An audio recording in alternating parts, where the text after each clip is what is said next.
Today, the subject of the lecture is Harry Browne's The Morality Trap. Harry Browne was an investment banker and an author, and he was twice candidate for the Libertarian candidacy for the American presidency. Okay, so that's what you need to know, at least for now, about Harry Browne. Now, the thing about Harry Browne is that Harry Browne wrote a book, How I Found Freedom in an Unfree World. And one of the themes in that book was the importance of enlightened self-interest. And so our essay is really based on a chapter in that book, The Morality Trap. Now, what is the morality trap according to Harry Browne? Well, Harry Browne says the morality trap is the belief that you must obey a moral code created by someone else. Now, according to Harry Browne, he believes that what we need to do is to pursue our enlightened self-interest, and that if we're rational, we should make our personal happiness our highest goal, and that should regulate and animate our decisions. And what he thinks is that we need to give people broad latitude to define what personal happiness is for them, and then to devise means for achieving that happiness. Okay, now again, the morality trap occurs when someone uncritically accepts rules or standards created by someone else without first determining whether those rules or standards will be very likely to lead to that person's personal happiness. Okay, so what happens is Harry Browne distinguishes three sorts of moral systems or moral codes.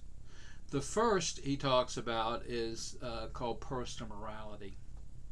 Now, what is personal morality according to Harry Browne? Well, personal morality would consist of those rules and those strategies that an individual has personally devised to maximize his or her chances of becoming happy in the long term. Okay? And so he believes that all people should try to promote their enlightened self-interest. Now, I know some of you may ask, does that mean that he thinks a serial killer should go on continuing to kill people? No. Harry Browne thinks that that people need to respect other people's personal space. He thinks that you've heard this, I'm sure, that the right of you and the freedom of you to swing your fist will end at the tip of someone else's nose, right? So, according to Harry Browne, you have a right, and you should be regarded as having a right, to pursue your own happiness, but there are some limits. You need to respect other people's rights to life, liberty, and property, okay? But within those broad limits, Harry Browne thinks you need to decide for yourself what will promote your happiness. For some people, it's starting a business. For some people, it's starting a business and forming a conventional family. For other people, it's starting a charity. For other people, it's becoming a novelist. Okay? For some people, it's becoming a college professor. For some people, it's becoming a professional athlete, though it's very, very difficult to do that, and there are very few people who are capable of doing that. But my point is that, according to Harry Browne, we need to devise for ourselves the ways we are going to achieve our long-term happiness. But that requires us to think very deeply about what is most likely going to make us happy. Okay, again, the morality trap occurs when people uncritically follow other people's rules without regard to whether those rules will most likely lead to their own personal happiness. Now, Harry Browne approves of what he calls personal morality. Now, this gets a little complicated because what he calls personal morality is not called that typically by professional philosophers. What it's called is either impersonal, ethical, or rational egoism. or sometimes it's called universal ethical or rational egoism. So, and I'm going to get into more into that for the next essay by James Rachels. But ethical or rational egoism says that people should pursue their own happiness, and that should be their overarching goal. In any event, for now, let's just use his terms. Again, personal morality, according to Harry Browne, would consist in your defining what will make you happy, trying to determine that, and then trying to devise the best strategies and rules that you can adopt to maximize your chances of being happy in the long run. And again, he approves of that. But there are two other forms of morality that he disapproves of. Now, one is called universal morality. Now, universal morality, like personal morality, does say that we should try to pursue our personal happiness, but there's a key difference. Universal morality, according to Harry Browne, says there's only one blueprint for happiness. It says that there's only one set of specific rules that will make people happy. And he thinks that this is completely unrealistic. Yes, Harry Browne thinks that we should aim at our personal happiness, but he thinks that it's simply unrealistic to think that all people can be made happy by following the same rules, leading the same kinds of lives. He thinks that this is just, again, totally unrealistic.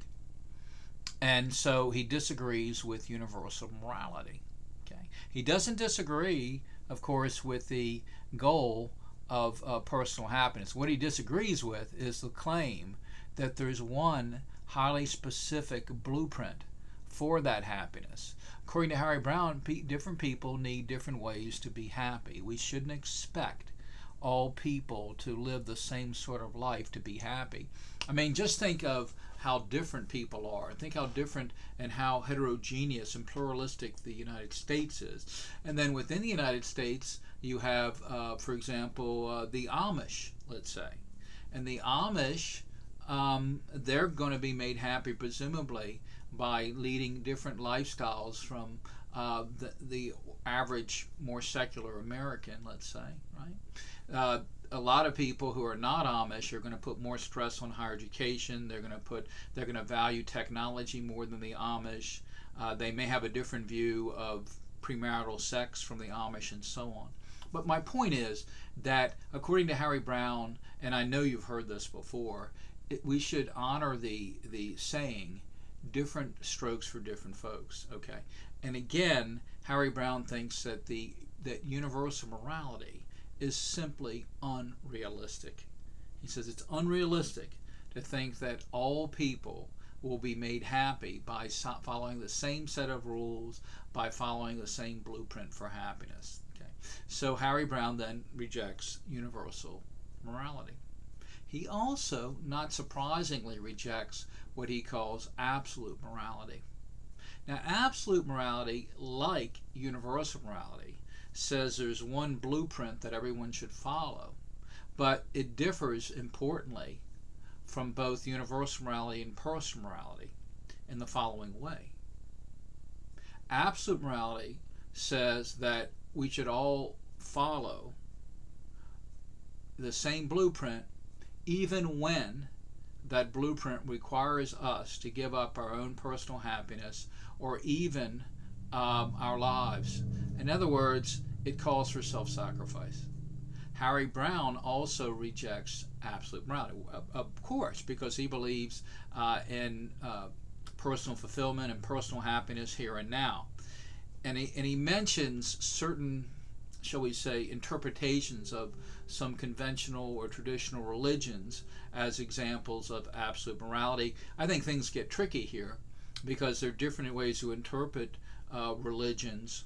Moreover, it seems to me what he's saying doesn't deal exclusively with even some interpretations of traditional religions, because there's some highly secular philosophies that would qualify as absolute morality as he defines it. I mean, let's just take, for example, and again, I'm not in any way equating Nazism with any kind of conventional religion, but I'm just trying to make a point, and please bear with me.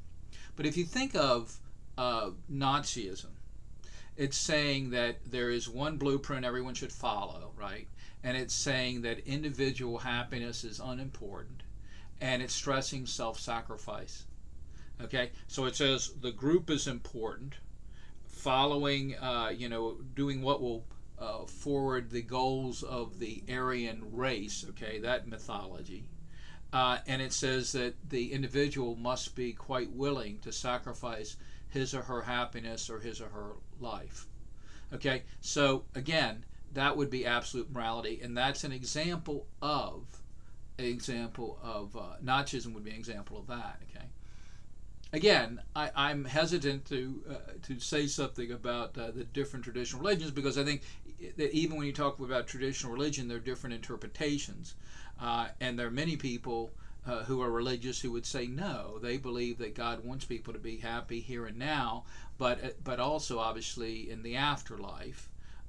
So in any event, but it is true that according to many conventional interpretations of traditional religions, there is an emphasis on self-sacrifice. What's going on with Browne? Browne says he's for self-fulfillment, self-realization, personal happiness, and he thinks at the center of how we live should be the goal of defining and achieving personal happiness. So you could say that of the three different moral systems, right, personal morality, universal morality, and absolute morality, he endorses or accepts only one, namely personal morality.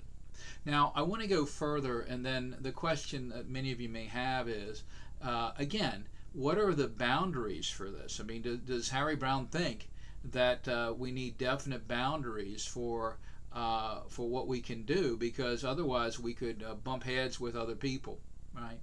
And that's quite legitimate, that concern. Now, Harry Browne says that if people are really enlightened, they will think about their long-term interest, and according to Harry Browne, it's in people's long-term interest to develop their marketable skills, to let's say, to create tradable values for other people, so that they can improve other people's lives and also improve their own lives. It's in their interest, he held, for people to take responsibility for themselves and also responsibility for their own happiness. According to Harry Browne, nobody owes you anything, at least not automatically, right? According to him, the world doesn't owe you a living. According to him, you need to take responsibility for your life. Now, of course, some people are incapable of this, but they're a minority, but they may be. They may have brain dysfunctions, and he thinks that others, including parents, including people contributing to charity, people who are members of churches and synagogues and mosques, should help such people quite voluntarily. So, yes, he understands that. But in general, he thinks that people should, to the best of their ability, carve out for themselves ways of achieving their own personal happiness, and that means taking responsibility for their lives. That means developing their skill sets so they can develop their marketable talents. That means that people need to take responsibility for their educations. And according to Harry Browne, to the extent that people take seriously their personal responsibility, that most people should be able to find some degree of happiness in this world. Okay? And so he gives examples of how we can get along for mutual benefit.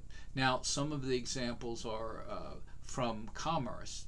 He says, for example, if he wants to sell a home and you want to buy a home, that transaction will take place, presumably when and only when both of you agree on the terms. So what's going to happen is that if you're selling a home and then you agree to some buyers, then you are going to value that person's money more than the house.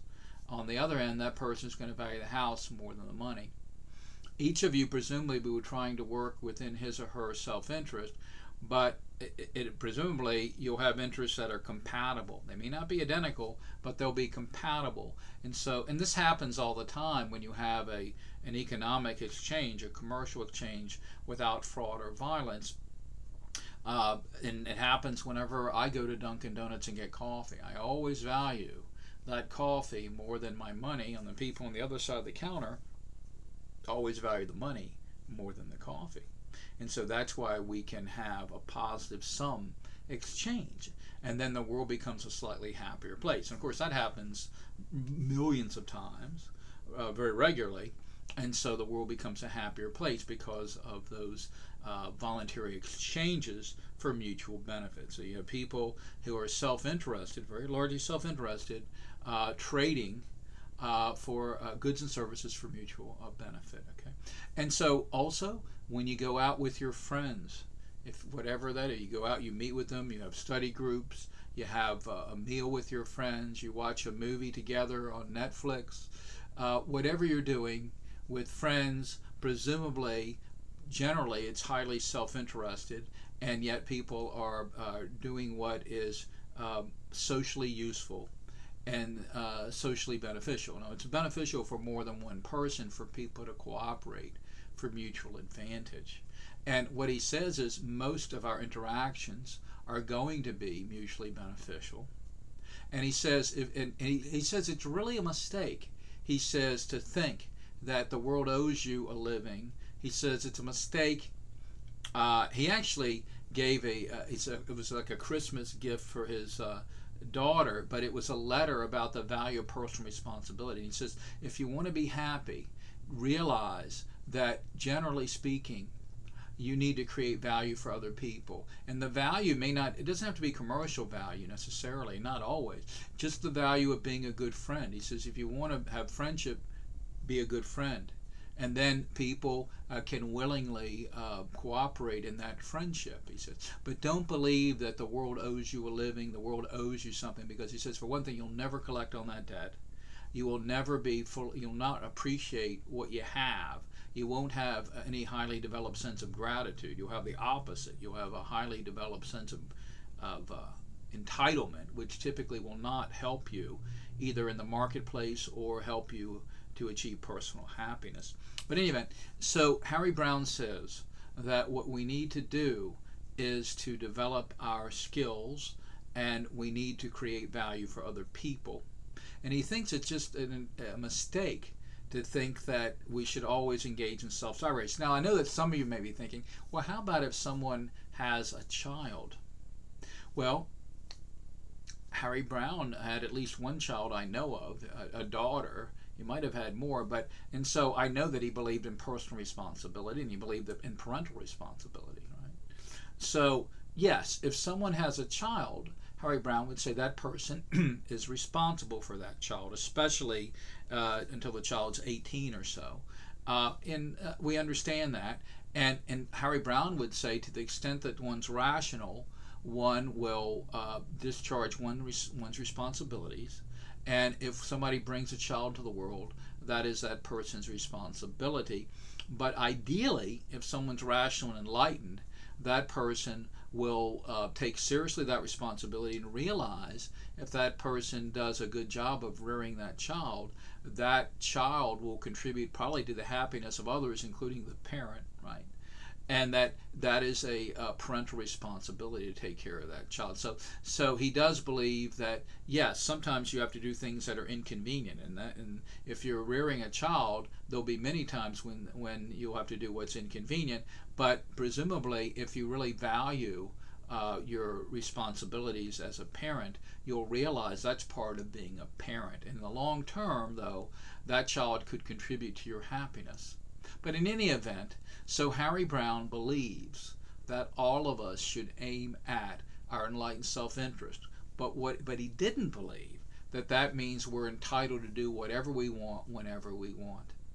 He thinks rational self-interest means you have to look toward the future and the long term, not just the present.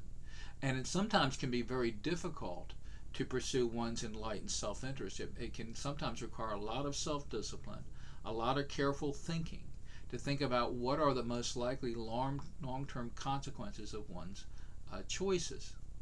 So again, Harry Browne thinks that it is quite reasonable for all of us to have as our chief overarching ultimate goal the goal of personal happiness, and he calls that personal morality, and that's what he accepts. And again, a reminder, the morality trap occurs when some individual uncritically accepts other people's rules, other people's standards, without first seeing whether acting on those rules and standards will most likely lead to that person's enlightened self-interest or long-term happiness.